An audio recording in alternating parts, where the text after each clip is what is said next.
What happens when multiple shocks hit us? Have we reflected on 2020 and what have we learned? Have we identified the cracks in our systems? How can we enable ourselves to be better prepared for the next crisis?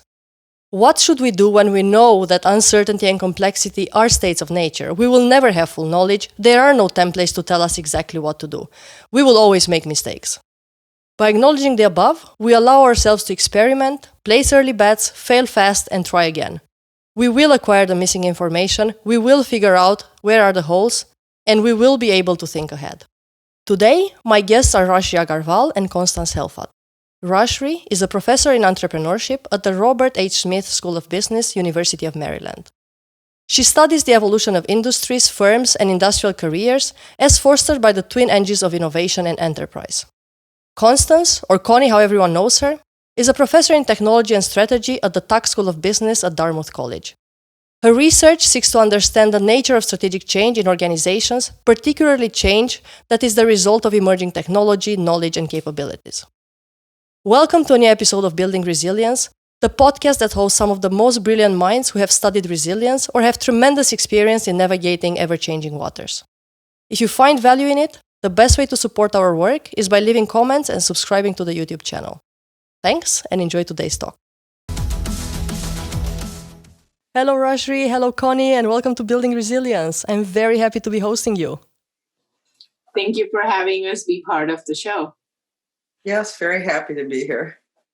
Happy as well. Just to get things off and start them so everyone can get to know you a bit, can you introduce yourselves, your research, and how come you have this big interest in organizations and their survival and resilience? Right from the beginning, even from my PhD days, I have been very, very fascinated by innovation and entrepreneurship. And the important notion out here is that why do I want to study innovation and entrepreneurship? Well, because innovation and entrepreneurship are the two engines that both create new opportunities, but at the same time destroy existing structures, existing ways of doing things. The important thing to remember, however, is that this innovation just doesn't come out of nowhere like manna from heaven.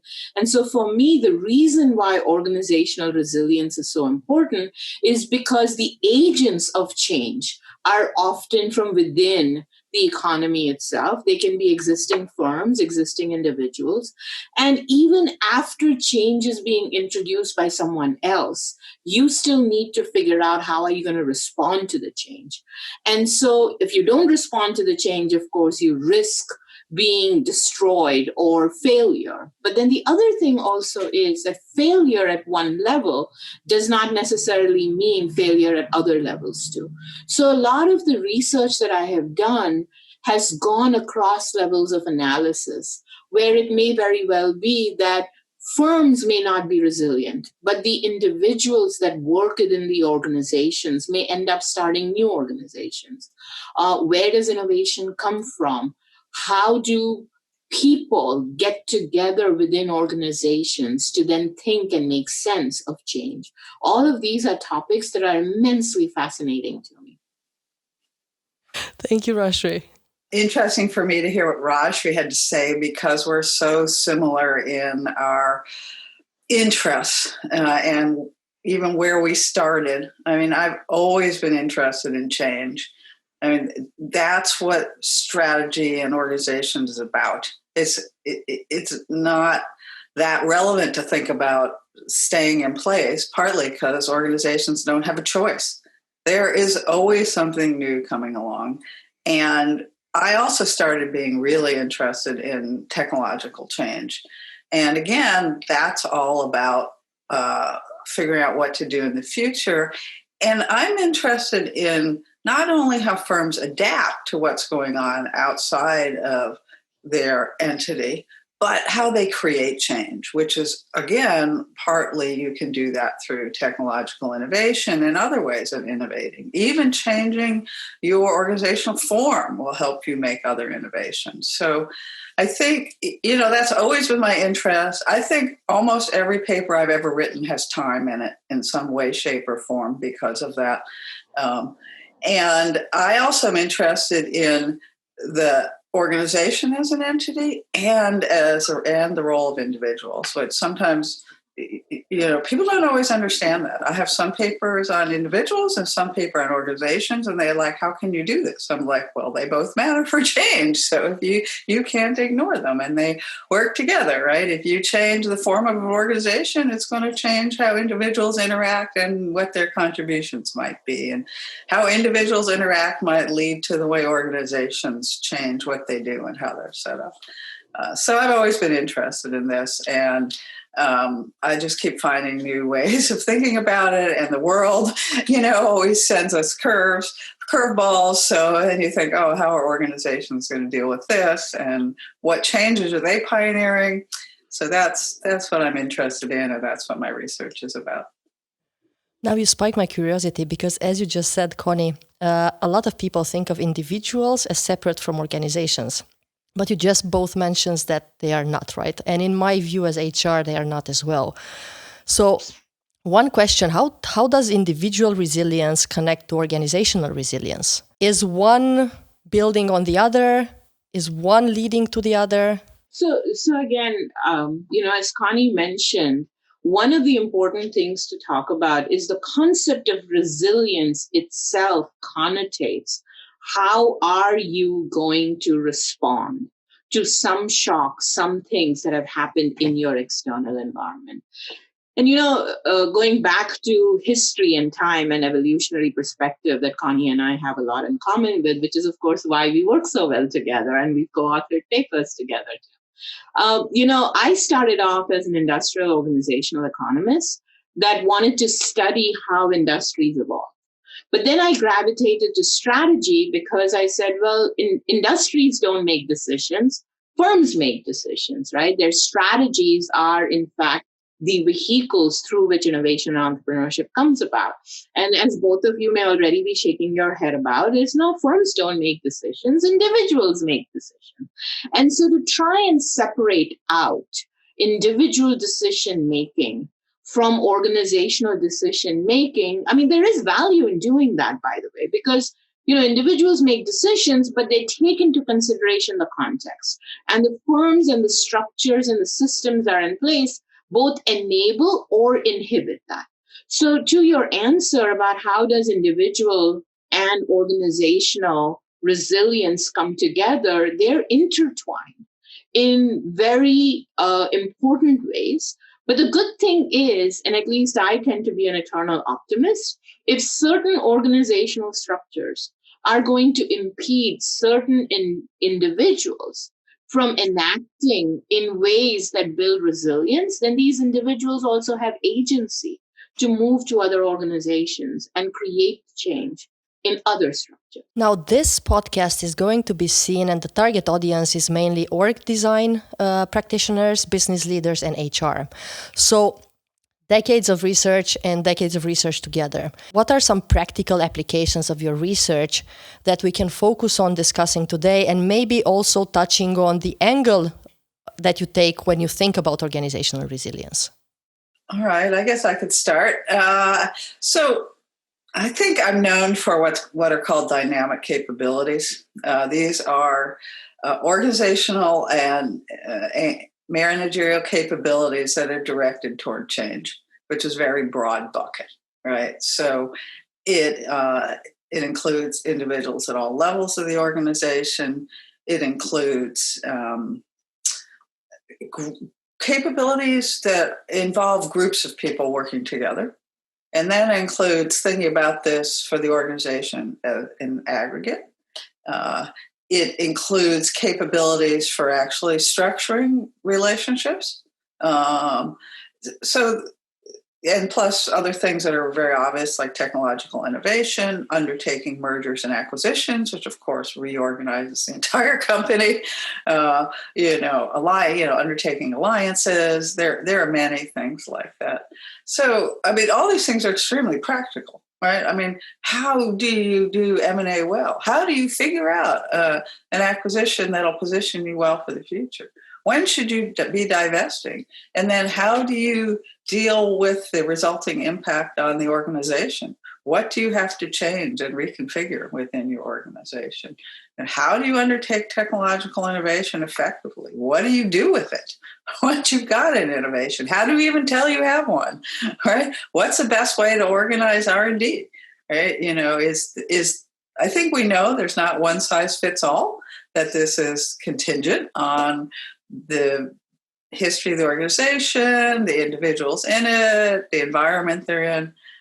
So those are the kinds of things that I think about. Rajshree, how about you? So practical applications for my research, let me kind of take it at a more general level and then also talk about particularly the current crisis and what might be practical applications even in that context. So on the one level, I mean, first of all, of course, everything that Connie said, right? We need, so for me at least, research that we do is like a GPS that provides practitioners, managers, the map, right? It doesn't necessarily say which direction you should go in, but it provides useful frameworks in sense making so that you could make these decisions, not necessarily to guarantee success, but at least to reduce the chances of failure. Right. And so for me, for instance, one of the important ways that research that Connie's done, I've done, or people that have been studying organizational resilience have done is, one example is generally speaking, enterprising managers, entrepreneurs and startups, they have a bias for action, right? Which is good. And that gets you doing things, at least trying and experimenting. Then there is also this time for thinking and making sense of going on. So, some of the research, for instance, that our colleagues are doing is thinking about the scientific method towards decision making under uncertainty. And, for a scientific method, you really don't need scientist degrees in order to do that. What this really says is, you take stock of what's out there and you make certain hypotheses about ways to act. But rather than just jumping on your first gut reaction of this is the way you should go, you pause and think about what may be alternative options and what are the underlying assumptions that could be causing you to go one way versus the other. And just having that check on your assumption can often guide you in terms of resilience, because at the end of the day, it's that decision making under uncertainty and better decisions create better resilience. How do you see 2020 and what's happening to organizations, and what's your insight on the severity of the current crisis and the potential for further disruption, and going further, definitely the organizational resilience? Any new insights that you might have had during this year that maybe you didn't have prior to this? Well, so one thing that struck me was how fast organizations were able to adapt. It was incredible. Within a couple of weeks, they had, medium-sized to large businesses, anyone who could work online was working online. And then they figured out ways of collaboration. I mean, it's changed everyone's work habits, lifestyles, and the work's getting done. I mean, I just thought that was stunning, actually, with sort of, for better or for worse, relatively little change in the organizational arrangements, right? That's what's so interesting. And so I think that speaks to sort of the short-term operational adaptability, right? So, and resilience. There's all kinds of pundits saying, oh, we've now revolutionized how people are going to work. Well, I don't know, right? We have no idea, right? Maybe there'll be more working from home, more I think there might be more flexibility in the future for organizations where people can work online, but there's clearly an urge to get back to the office. And we all know what everyone's saying is you need the proverbial water cooler to really be able to take advantage of all the insights of your employees, right, and the teamwork.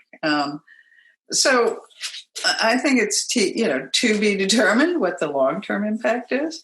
I do think the response was enabled by some other changes, like the as technology and actually entrepreneurial firms have been pushed, like Zoom, have been pushing forward the frontier of what's possible with remote organizational work. If we hadn't had that, it would have been much harder.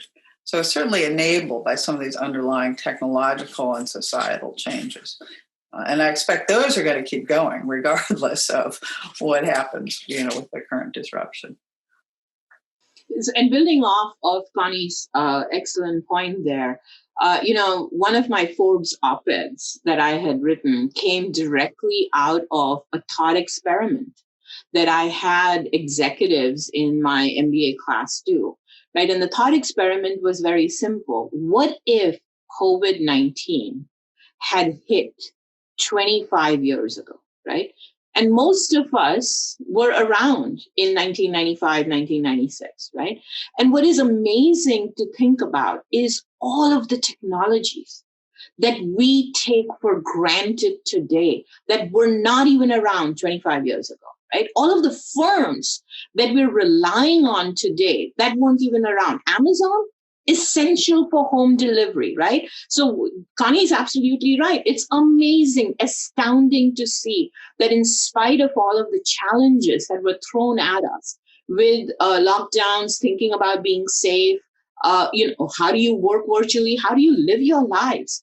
Amazon, very critical for home delivery. Instacart, and all of these grocery apps and so on. These weren't even around less than 20 years ago. I mean, Amazon was just a small bookseller in 1995. Google wasn't even born in 1995, right? And if you think about Zoom, I mean, telemedicine, all of these things that we so take for granted weren't around. What's also important to understand is that this disruption has been facilitated not just by these startups, but also long living organizations, Microsoft, Johnson & Johnson, right? By the way, Purell, not around before 1997, right? That's the first time that it came out. So the larger point, of course, is that our ability to survive crises as they come is to a large part dependent upon our earlier entrepreneurial and innovative spirit. And this is what is going to continue to take us through. So to Connie's point, right? Yes, this is disruptive. If you look at academia, hugely disruptive, right? I mean, all of us have had to worry about how do we go ahead and completely transform to online classes. And I can tell you this, regardless of who my colleagues are, they have been working really, really hard to adapt, to situate themselves, to learn. So crises give us opportunities, or rather no choices, if you will, to take on this adaptation and a resilient mindset. In the long term, I think many of these things are going to become intrinsic to the way we're now used to doing world, right? So Connie is right. I don't think that the office is going to go away in the near term future, because socialization, communication, coordination, we are at the end of the day humans. We thrive on interaction, on brainstorming, particularly the novel ideas come about when you're bringing in disparate knowledge streams together. And there is a huge amount of serendipity that no amount of planning can create. So I think that, we may change our work practices, but there are some things that are good about the old that we will keep. There are some things that are good about the new that we will keep. And that's what resilience is about anyway. Should there be a conclusion that those who practice change so far and adaptation will be quicker to adapt in the future, and those who really treasure more stability and not going through change, and they've maybe been in stable markets where they didn't have to change for years and maybe decades, they would be more prone to failure, so they should learn to change and adapt, maybe even for change's sake, just run experiments, exercise that muscle of change. Would that be something, a good conclusion or a bad conclusion? I think the research actually supports that conclusion rather strongly. So it's not just our opinion. So for example, Rajshree's done work on nascent markets and market entry, and and pre-entry experience, meaning, do you have experience, in the past that will enable you to enter a market in the future? And I've also looked at some of this.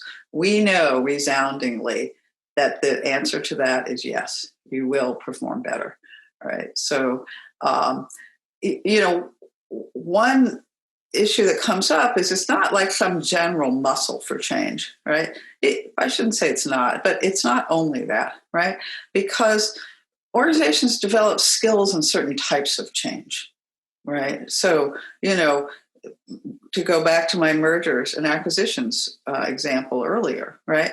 These involve certain types of ways of doing things. We call them routines sometimes, although that it's not so narrow as the word would sound. But these ways of doing things, this is about having the muscle to do this, right? That you can do it more automatically, right? But that means you have to know how to do certain types of change. So yes, there's a certain mindset that we're always going to be looking for opportunities in the future and how to react and how to change. But you also need the specific skills and capabilities in particular types of change.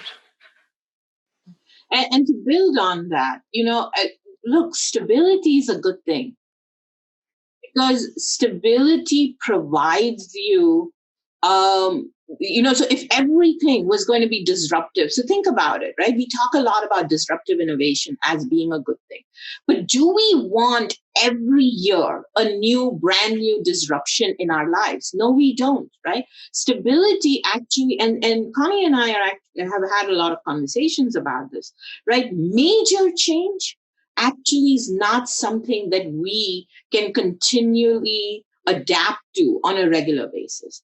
And a lot of our literature ends up talking about, disruption is good, radical is good. But, we don't want to have that first Apple one that was produced as a computer today on our desktop. And if you think about the 25 years or 30 years of incremental innovation and how much that itself enhances our life. So there are big changes and small changes. In fact, big changes create upheaval, but then stability enables you to innovate on the margin. And I don't want us to exclude the differences about innovating on the margins and how important that can be too. The mindset, of course, needs to be that of a growth mindset in individuals and in organizations. But that doesn't mean that change is good for change's sake. And it does not preclude us from, as Connie is saying, developing the skills to figure out when you're not throwing the baby out with the bathwater, right? What is it that you need to keep that is essential and what's good? And what are the elements that you need to change? You have both looked historically at what has happened in the crisis 2007 and 2008. What are the lessons that we can take from that crisis that we can apply today? Can we compare the two or not so much? So,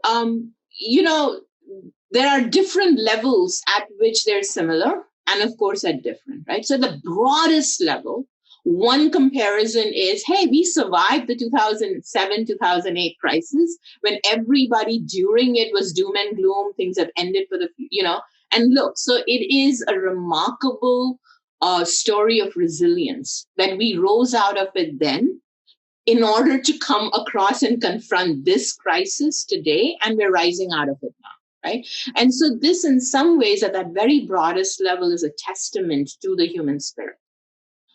On a second level, you can also think about, what do these two crises represent? They represent an enhanced need for, as I was saying before, decision-making under uncertainty.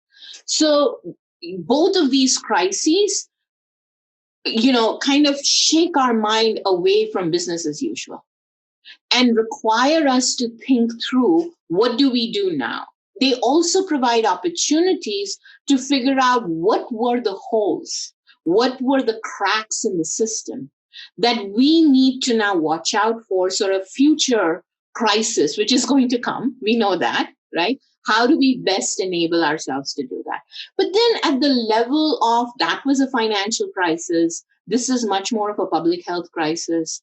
Some people say that that particular crisis caused a reduction in GDP that kind of lasted as a trend for the longest time, whereas this one may be a V shape, right? There was a dramatic decline because of the lockdown, because of people having to be resilient.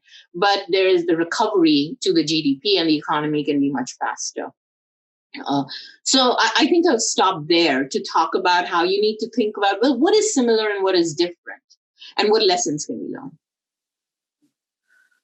So, I agree with what Rajshree said completely. One thing that strikes me about these two crises is that they're system level crisis, right? It's not one thing you can pinpoint and that alone sort of caused all the problems, right? I mean, it's the entire financial system, right? One piece led to another. Now we have a public health crisis, which is involved the entire world economy, social systems, organizations, you name it, right? And all these interlocking pieces.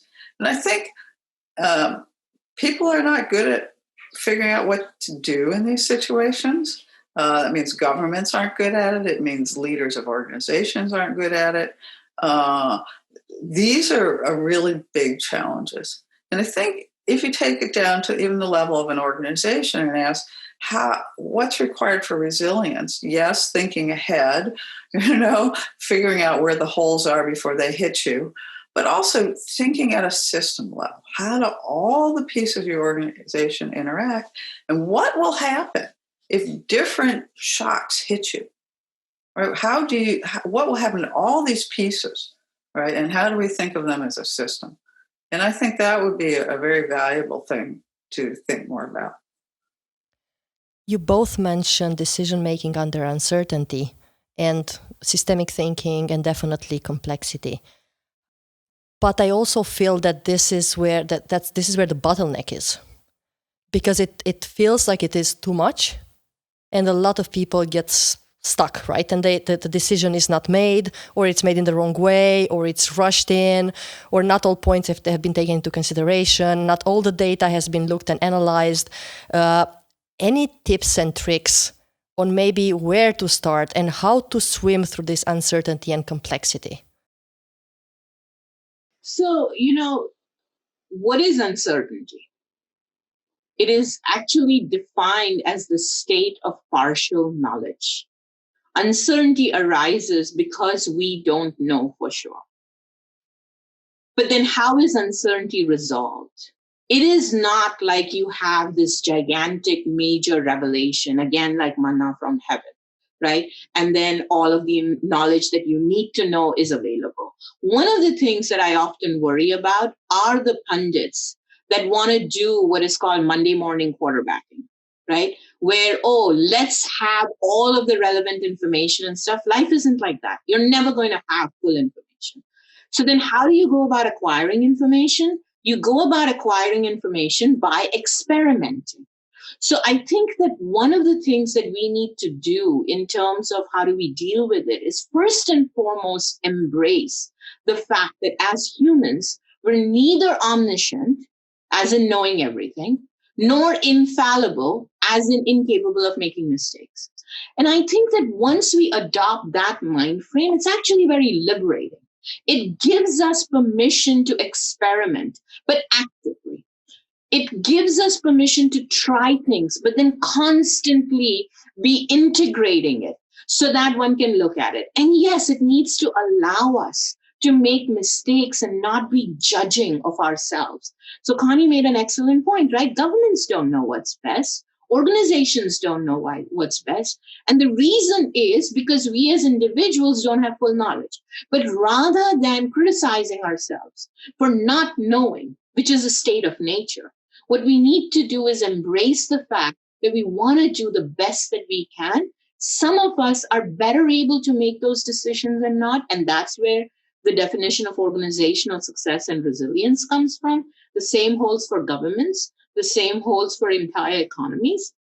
But that we need to trust that it will work out, especially if we have the right routines and the right mindset in place.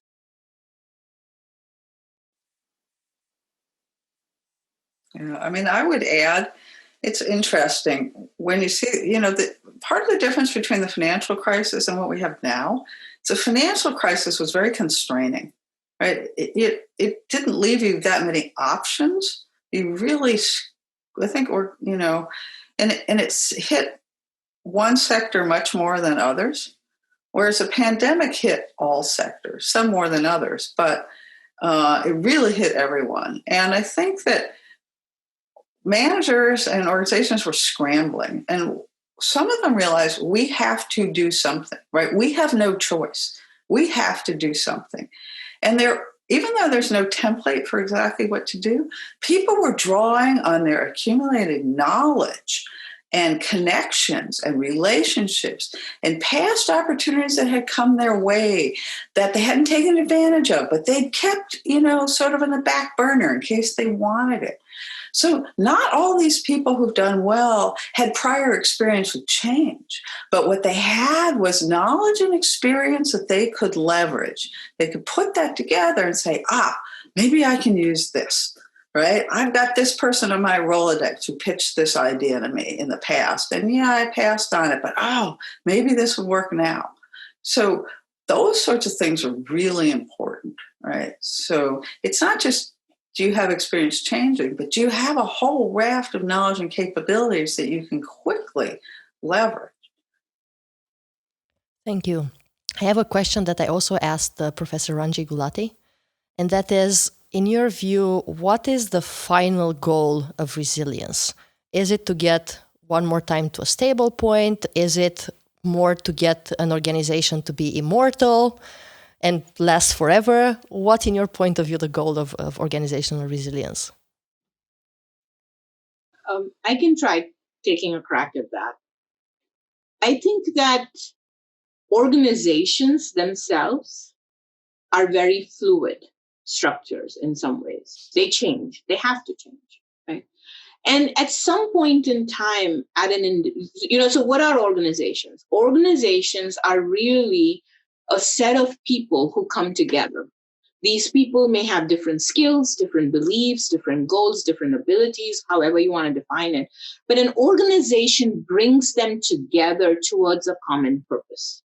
But as individuals, each and every one of us has the responsibility of defining our own purpose. One of the things that I talk about quite a bit is to take a lot of these concepts that we have in strategic management and entrepreneurship and apply it to ourselves, right? So just like a CEO of an organization, in order to retain resilience or maintain resilience, has to define answers to 4 critical questions. What's my purpose? What does success look like to me? What's my value proposition? And with whom should I trade? Every one of us who are part of an organization needs to define these 4 questions for ourselves. And the answers to these 4 questions really define our journey. So the destination may be whatever it is, and it may change. But for me, resilience is about enjoying the journey. And it may very well be that for us as individuals, that journey may lead us to go and align with different organizations, right? Or align with different trading partners. But the focus of resilience and the long-term outcome of resilience is possible only if at both the individual and the organizational level, we focus on win-win outcomes. And by the way, for me, that means that I'm having fun in the process, right? Nobody's losing at my expense, and I'm not losing at their expense, right? And so that is what trade is about. That is what organizations are excellent to do when they bring individuals together, and those that thrive within organizations creating these trade outcomes among people do better. And then these organizations, when they deal with others, are more resilient because they're focusing on win-wins. Now, don't get me wrong.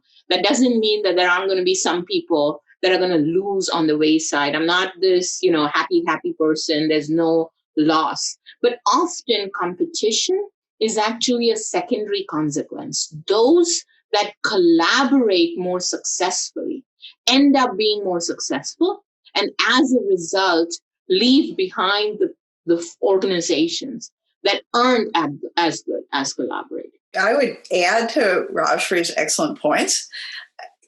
Your question, you can take it from multiple perspectives, right? What is the organization's goals? What are the goals of the individual? And then what about society, right? So I think from a societal point of view, there are many really overarching goals of resilience, right?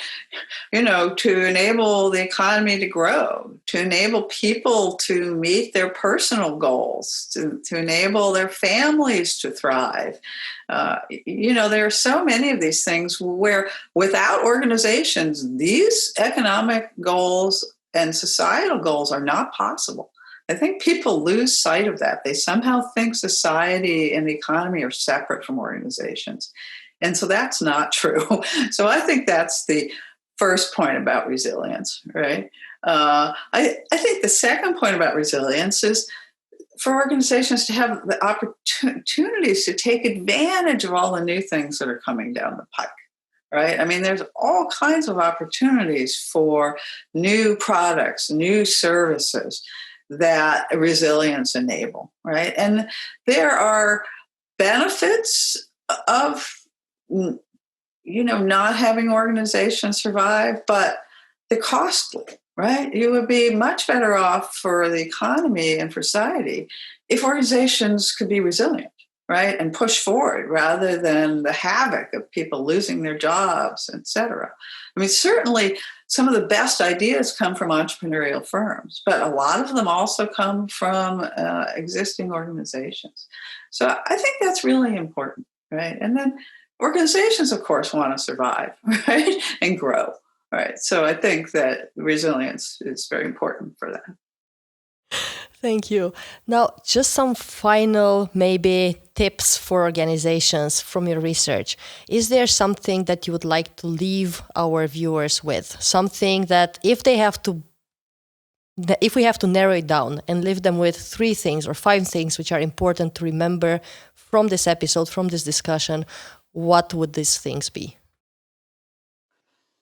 So I think we've actually covered quite a bit of them. So at the risk of repeating myself, I would say developing a mindset where you're comfortable with change and making decisions under uncertainty is a very critical element at the individual level.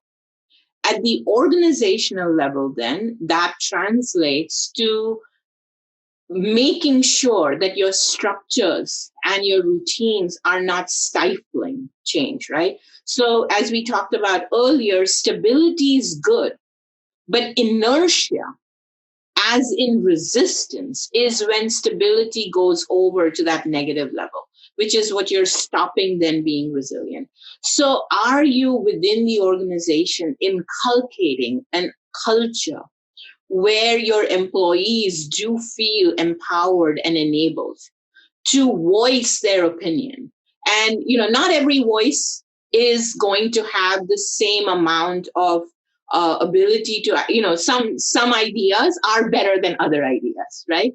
So, but the fact is that if you're going to have an environment where all voices are heard, that's when you can sift through and get to the better ideas, right? And so at the organizational level, I think that is key to resilience. And then I think at Connie's point, at the systems level, we really need to not create this, in my opinion, the sense that businesses are bad, they're greedy, they are going to do things which is always in a win-lose type of a format, but reframe it, as Connie excellently said, right? Organizations are a very critical way of us as individuals in the society of organizing economic activity. And when they have win-wins within as well as win-wins outside, that's when societies thrive too. So at the system level, one of the things that's coming across to me is I was always, yes, it's evolution. It's always a positive movement, right? But if we undercut the engines of that positive movement. If we have institutions and markets that actually stifle innovation and entrepreneurship, then forward movement is not guaranteed.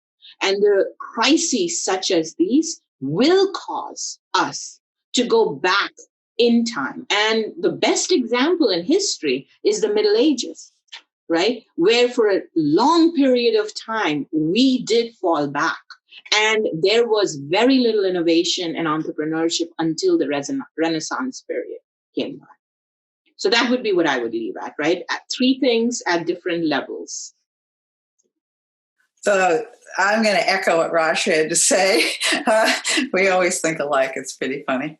But first of all, I would say, and this goes back to some of what we said before, it's really important to be proactive, right? I mean, you want to be thinking about change before it hits you if you're going to be resilient. And I think that this includes not only adapting change, but also shaping it, right? You want to be proactive in creating change in the way that is favorable to the organization, that enables the organization to grow. And so this involves a lot of things. One thing involves is what I call peripheral vision.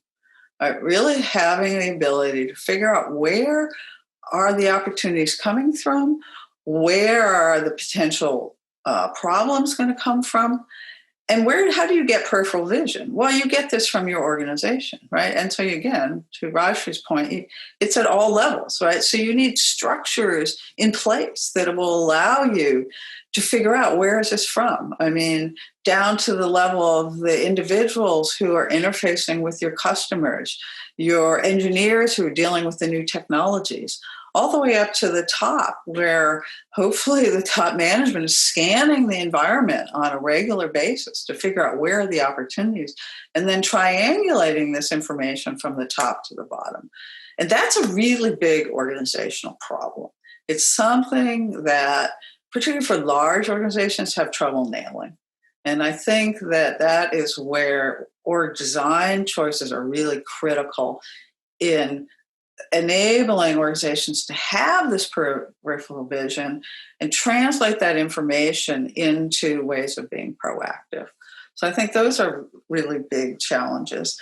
The other last thing I would say is you have to place bets, and you have to place multiple bets. You cannot just be safe.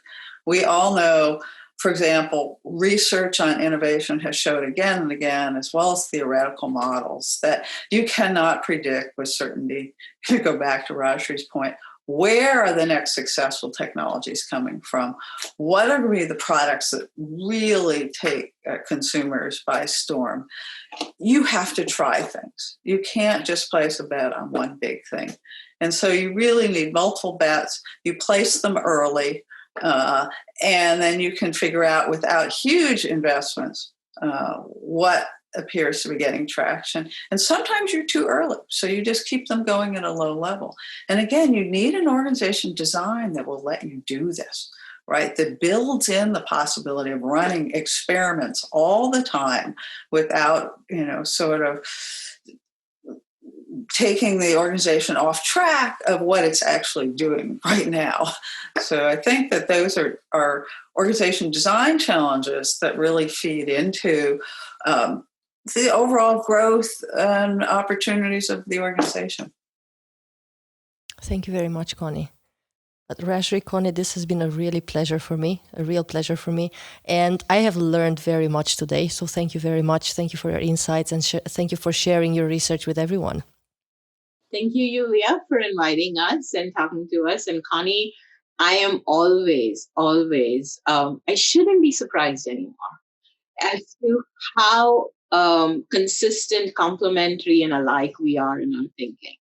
And I do think that, this conversation has been very inspiring to me too, because at a fundamental level, we as individuals, when we're dealing with resilient, of course, we're going to rise to the occasion. Of course, we're going to be resilient. But one thing that I think I would like to leave all of us with is that us as individuals, we need to have moments where we reaffirm things principles, concepts that are important to us, because that is what gives us, at the end of the day, a fuel for our soul, that gives our spirit the energy to keep working on. So thank you, Connie. Thank you, Yulia, for asking these questions, which have kind of reaffirmed many of the principles that I firmly believe in. Yes, it's really been a pleasure. It was so much fun, Yulia. Thank you for inviting us, and Rajshree. It's so great because Rajshree and I have similar points of view, but we come up with some different ways of thinking, in the details. And I always learn from Rajshree, and it's always energizing. Optimism that Rajshree has is really fabulous.